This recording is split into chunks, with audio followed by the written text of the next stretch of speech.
आता प्रणिती नाही आहे, आता प्रणितीला सुद्धा मी सांगणार आहे की तू सुद्धा या प्रचारात उतरली पाहिजेस.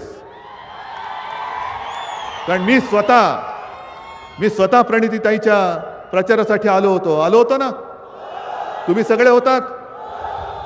सुशील कुमारजी घरी आले होते, त्यांनी मला विनंती केली.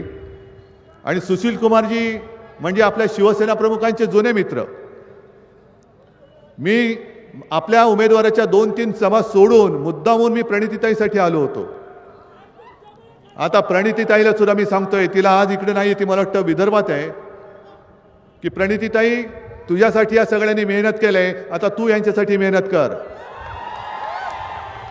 कारण जर काय आपल्याला आघाडी म्हणून नातं टिकवायचं असेल आणि ह्या नतद्रष्ट भाजप आणि त्यांच्या युतीला आपल्याला हद्दपार करायचं असेल, तर आता ही एकजूट जी झालेली आहे त्या एकजुटीमध्ये कुठेही आता तूट फूट असता कामा नये.